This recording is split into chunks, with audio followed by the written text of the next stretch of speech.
Breaking news, Mahkamah Konstitusi mengabulkan sebagian permohonan uji material Undang-Undang Nomor 17 Tahun 2025 tentang APBN 2026 yang mempersoalkan penempatan anggaran makan bergizi gratis dalam pos anggaran pendidikan.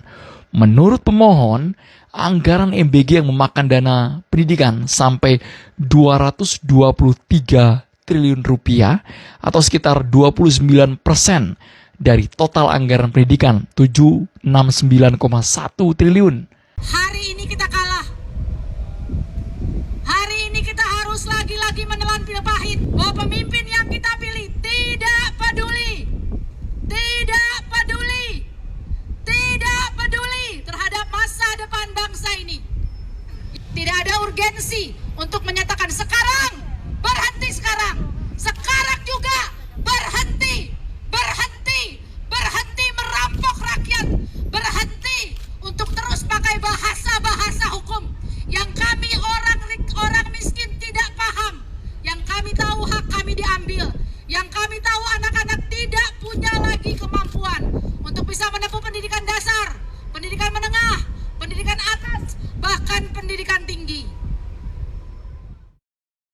Meskipun gugatan kami dikabulkan sebagian, tapi satu hal yang menjadi PR kita bersama teman-teman, bahwa kesejahteraan guru itu belum selesai teman-teman, bahwa nasib anak-anak keracunan belum selesai teman-teman, bahwa nasib mahasiswa kita yang terancam DO karena mahalnya biaya kuliah itu juga belum selesai teman-teman. Maka pada hari ini PR kita belum selesai teman-teman. PR kita belum selesai teman-teman. PR kita belum selesai teman-teman. Mungkin itu yang menjadi renungan atau mungkin menjadi bahan bagi kita semua, bahwa kita tidak bisa membiarkan pemerintah kita berlaku sewenang-wenang, membuat anggaran atau dana publik kita seolah uang milik mereka. Ini hak kita teman-teman, ini hak kita. Diamnya kita adalah bukti bahwa mereka dapat menggunakan uang kita sewenang-wenang. Lawan teman-teman. Lawan teman-teman. Tok, MK putuskan program MBG tak boleh lagi pakai anggaran pendidikan mulai tahun depan. Sebentar, berarti selama ini pakai anggaran pendidikan dong. Makanya gaji guru nggak naik.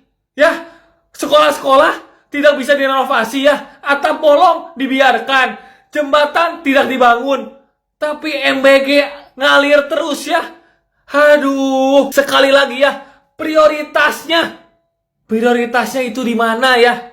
Apakah prioritasnya itu ke pendidikan anak-anak generasi depan atau kepentingan pribadi?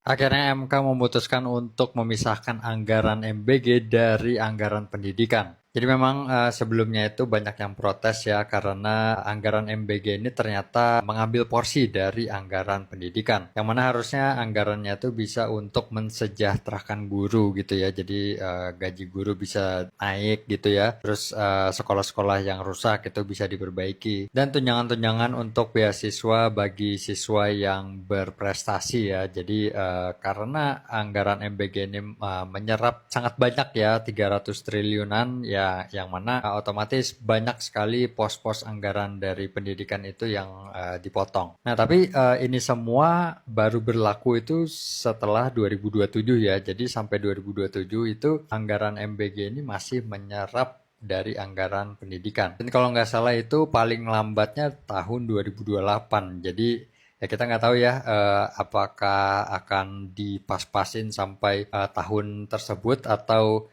sebelumnya pemerintah sudah melakukan revisi untuk anggarannya. Ya, tapi gue ada pendapat lain guys. Jadi walaupun dipisahkan ya anggaran MBG ini dari pendidikan, akan ada pos anggaran yang akan digunakan untuk MBG ini ya. Gue nggak tahu nanti jadi pos anggaran di sektor mana ya. Tapi intinya itu akan jadi polemik lagi.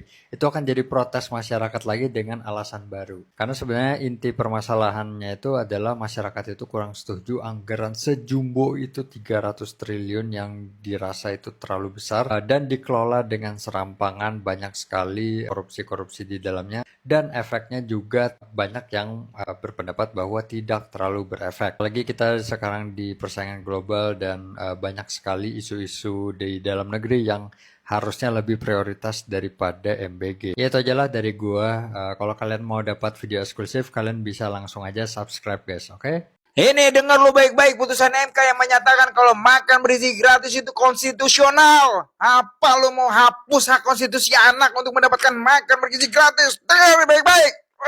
Dalam hal ini, Mahkamah secara prinsip memahami urgensi program MBG dan korelasinya dengan pemenuhan hak konstitusional warga negara yang harus diupayakan pemenuhannya dan pemerataannya secara bertahap.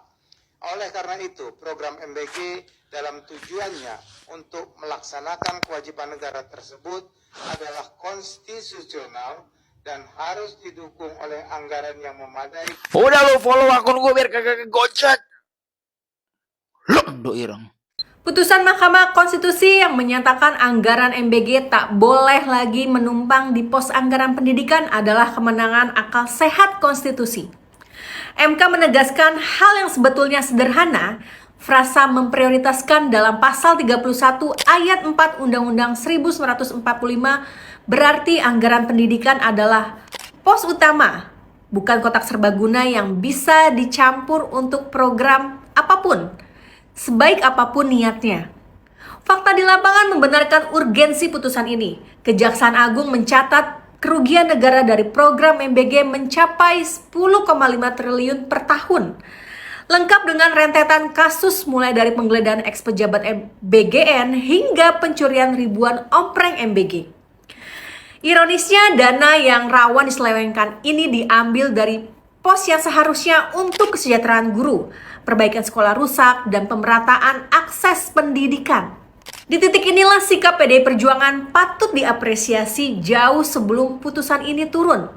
PDI Perjuangan sudah konsisten mengkritisi kebijakan yang menggerus anggaran pendidikan demi program MBG. Ini bukan sikap dadakan ikut arus setelah MK memutus, melainkan garis perjuangan yang sejak awal membela guru honorer yang kesejahteraannya masih jauh dari layak, mendorong perbaikan sarana prasarana sekolah, dan menolak logika yang mengorbankan hak pendidikan demi program populis jangka pendek.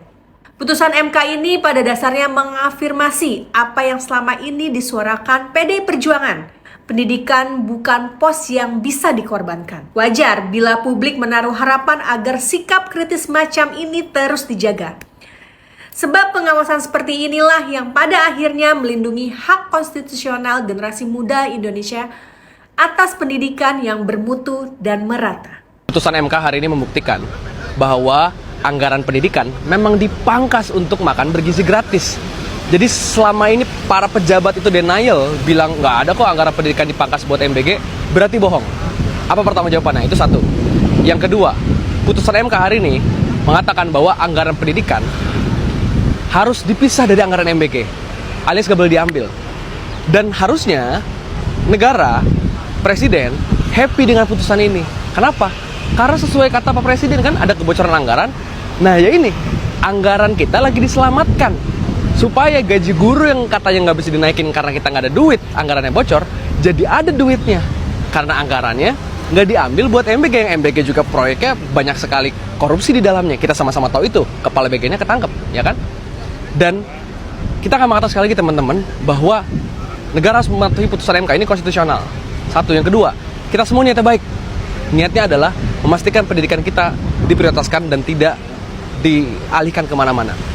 Dan terakhir, ketiga, kita melihat fenomena di mana berbagai gaji naik ya, tukin jenderal, biaya operasional belanja pegawai Polri lah, manajer Kopdes lah, SPPG lah, gaji hakim. Tapi gaji guru dia belum jadi prioritas. Dan menyelamatkan anggaran pendidikan sama dengan menyelamatkan guru, sekolah yang rusak, anak-anak yang putus kuliah, putus sekolah, dan sama dengan menyelamatkan Indonesia Emas 2045. Biar Indonesia Emas itu nggak jadi emasnya ada di Sentul.